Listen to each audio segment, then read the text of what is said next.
अनंत चतुर्दशी के दिन करिए उपाय, जीवन की सभी समस्याएं होंगी दूर। नमस्कार दोस्तों, मेरे चैनल वास्तु पूजा टिप्स में आप सभी का स्वागत है। जैसे कि आप सब लोग जानते हैं, हर साल भाद्रपद माह के शुक्ल पक्ष की चतुर्दशी तिथि पर अनंत चतुर्थी का पर्व मनाया जाता है। यह पर्व इस साल 28 सितंबर को है। धार्मिक मान्यता के अनुसार इस दिन भगवान विष्णु के अनंत रूप की पूजा की जाती है। इस दिन भगवान विष्णु की पूजा करने से सभी तरह के पापों से मुक्ति मिल जाती है। इसलिए इस दिन अनंत मनोकामना की पूर्ति के लिए व्रत रखा जाता है। भगवान श्री हरि विष्णु अनंत चतुर्दशी का व्रत रखने वाले उपासक के दुखों को दूर करते हैं और उसके घर में संपन्नता लाकर उसकी विपन्नता को संपन्न कर देते हैं। ऐसे में भगवान विष्णु की कृपा प्राप्त करने के लिए इस दिन कुछ उपाय करने चाहिए। मान्यताओं के अनुसार अनंत चतुर्दशी के दिन उपाय करने से आपको लाभ मिल सकता है। आइए जानते हैं इन उपायों के बारे में। लेकिन उससे पहले अगर आप मेरे चैनल पर नए हैं तो चैनल को सब्सक्राइब कर बेल आइकन जरूर दबाएं ताकि आपको पूजा पाठ से जुड़ी सभी जानकारियाँ टाइम टू टाइम मिलती रहे। तो चलिए वीडियो को स्टार्ट करते हैं। अनंत चतुर्दशी का मुहूर्त। भाद्रपद माह के चतुर्दशी तिथि की शुरुआत 27 सितंबर को देर रात 10:18 पर शुरू होकर अगले दिन यानी 28 सितंबर को संध्या काल 6:49 पर समाप्त होगी। अतः 28 सितंबर को अनंत चतुर्दशी मनाई जाएगी।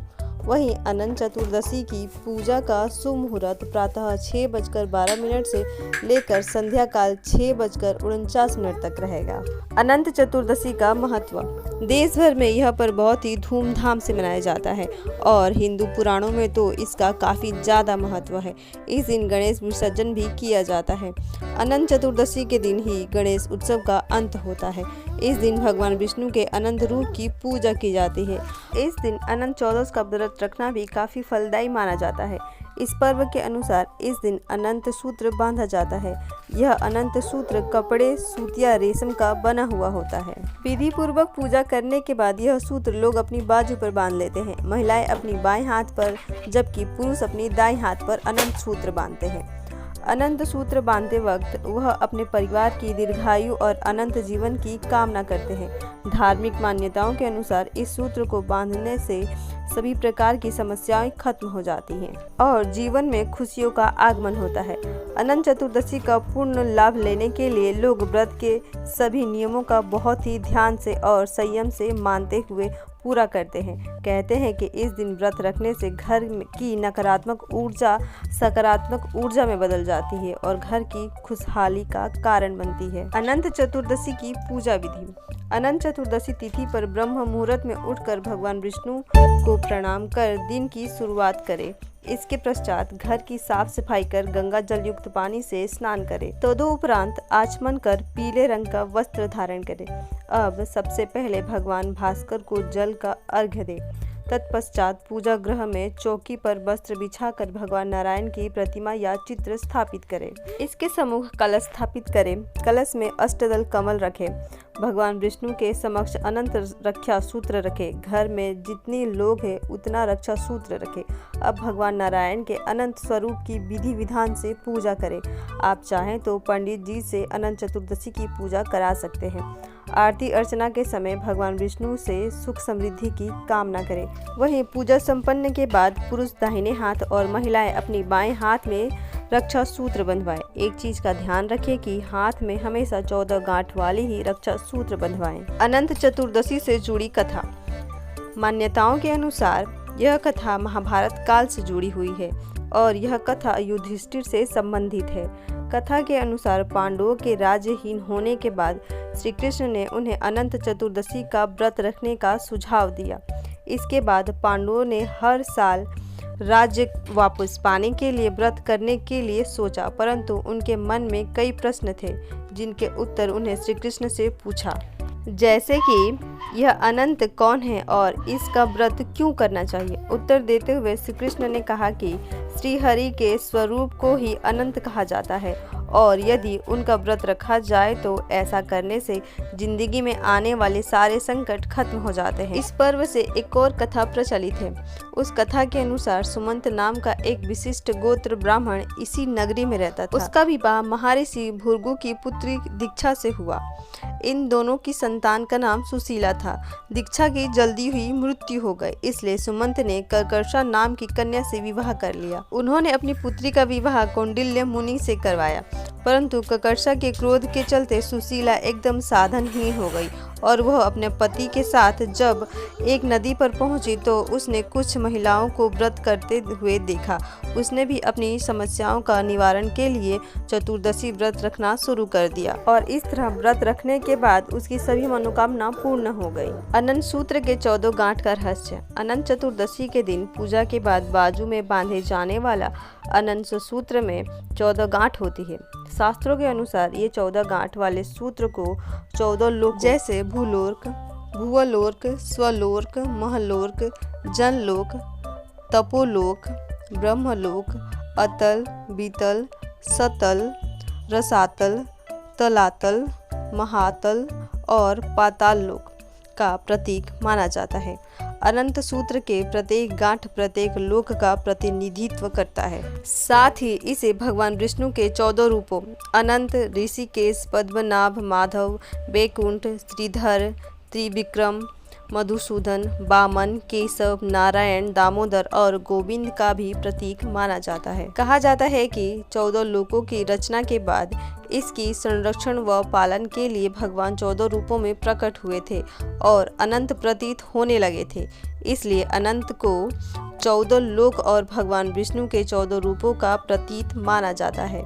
इतना ही नहीं, रेशम या कपास से बना यह सूत्र आपकी रक्षा भी करता है, इसलिए इसे रक्षा कवच कहा जाता है। पूजा के बाद इसे बाजू में बांधने से व्यक्ति को भय से मुक्ति मिलती है और पाप कर्म नष्ट हो जाते हैं। मान्यता है कि जो व्यक्ति पूरे 14 वर्ष तक अनंत चतुर्दशी का व्रत करता है, पूजा पाठ करता है और 14 गांठ वाले इस अनंत सूत्र को बांधता है, उसे भगवान विष्णु की कृपा से बैकुंठ की प्राप्ति होती है। अनंत चतुर्दशी के दिन गणपति का विसर्जन। अनंत चतुर्दशी के दिन गणेश चतुर्थी का अंत होता है तथा गणेश जी के विसर्जन किया जाता है। इसके पीछे भी एक पौराणिक कथा है। कथा के अनुसार जिस दिन देव व्यास जी ने महाभारत लिखने के लिए गणेश जी को महाभारत की कथा सुनानी शुरू की थी, उस दिन भाद्रपद मास के शुक्ल की चतुर्थी थी। कथा सुनते समय देव व्यास जी ने अपनी आंखें बंद कर ली थी और गणेश जी को लगातार 10 दिनों तक वह कथा सुनाते रहे। गणेश जी का काम था कथा लिखना और वह लगातार 10 दिनों तक कथा लिखते रहे। 10वें दिन जब देव व्यास जी ने आंखें खोली तो उन्होंने देखा कि एक जगह बैठकर लगातार लिखते लिखते गणेश जी के शरीर का तापमान काफ़ी ज़्यादा बढ़ गया था। ऐसे में देव व्यास जी ने गणेश जी को ठंडक प्रदान करने के लिए ठंडे जल में डुबकी लगाई। डुबकी लगाने के लिए वह उन्हें अलकनंदा और सरस्वती नदी के संगम पर ले गए। जिस दिन उन्होंने गणेश जी का डुबकी लगवाई वह दिन अनंत चतुर्थी का था।